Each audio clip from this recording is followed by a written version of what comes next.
Ներսումդ ինչ որ տխրություն կա, տրտմած է հոգիդ, կամ ուրախությունդ բավարար չի, ինչ որ մի բան պակասա քեզ։ Ուզում եմ քեզ համար աղոթք անեմ, ձեռքդ դի սրտիդ ու միաբանվիր ինձ հետ։ Հայր իմ Աստված Հիսուս Քրիստոսի զորավոր անունով աղոթում եմ իմ եղբայրների եւ քույրերի համար, նրանց տրտմության դեմ, որպեսզի դու նրանց լցնես ուրախությամբ, ուրախության յուղով։ Միգուցե տարօրինակ թվա, բայց իրենց նեղությունների մեջ այնքան ուրախությունով լցվեն,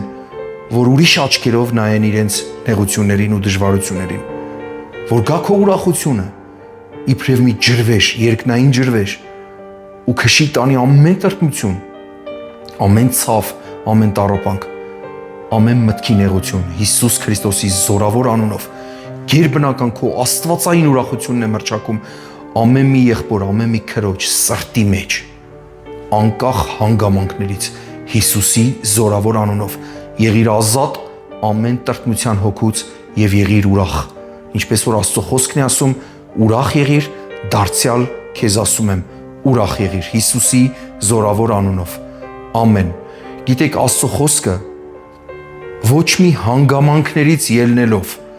պատվիրում է, որ մենք ուրախ լինենք։ Պողոս առաքյալի միջոցով Փիլիպպեցիս 4:4-ն ասում է ուրախ եղեք ամեն ժամանակ, դարձյալ ասում եմ ուրախ եղեք։ Ինչպես Նեհեմիա 8:10-ի մեջ հրաշալի խոսք է գրված, որ մարդն աղաղակում է առ Աստված, ասում է քո ուրախությունը մեր զորությունն է։ Երբ որ մենք տկարացած ենք, երբ որ մենք զորություն չունենք,